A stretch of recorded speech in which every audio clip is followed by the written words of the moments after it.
Indian जायकाजमध्ये आपले स्वागत आहे। आज आपण बनवणार आहोत कारल्याची भाजी। आपण पहिले कारले कापून घेऊया। मी कारले असे गोल गोल कापले आहेत। तुम्हाला वाटेल तसे तुम्ही कापू शकता। आता ते स्वच्छ पाण्याने धुवून घेऊया। त्यामध्ये 1 चम्मच मीठ टाकून कारले 2 मिनिटे पाण्यातच राहू द्यायचे आहे।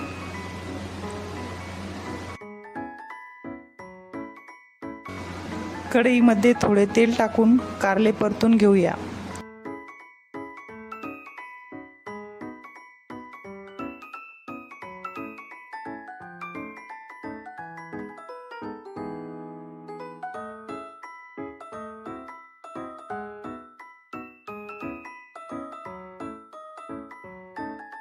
त्यामध्ये चवीनुसार मीठ आणि अर्ध लिंबू पिळून थोड्या वेळ परतून घ्यायचे आहे।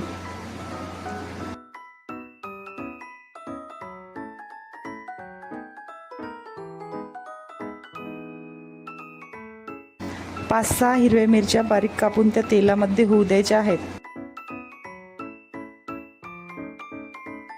त्यामध्ये 1 कांदा बारीक कापून टाकूया। कांदा पण छान परतून घेऊया।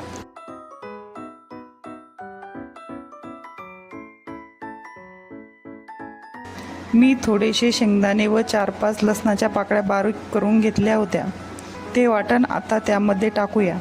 ते सर्व छान मिक्स करून घेऊ।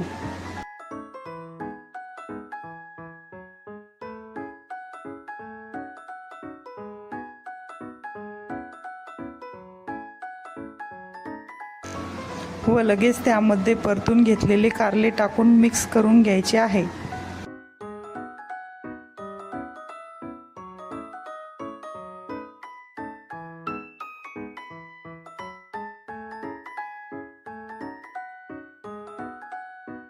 आपली सुकी कारल्याची भाजी तयार झाली आहे। अशाच प्रकारे कारल्याची भाजी नक्की ट्राय करून बघा व कशी वाटली हे कमेंटमध्ये नक्की सांगा। अशाच नवनवीन रेसिपीजसाठी माझ्या चॅनलला सबस्क्राईब करा व लाईक करायला विसरू नका। Bye bye.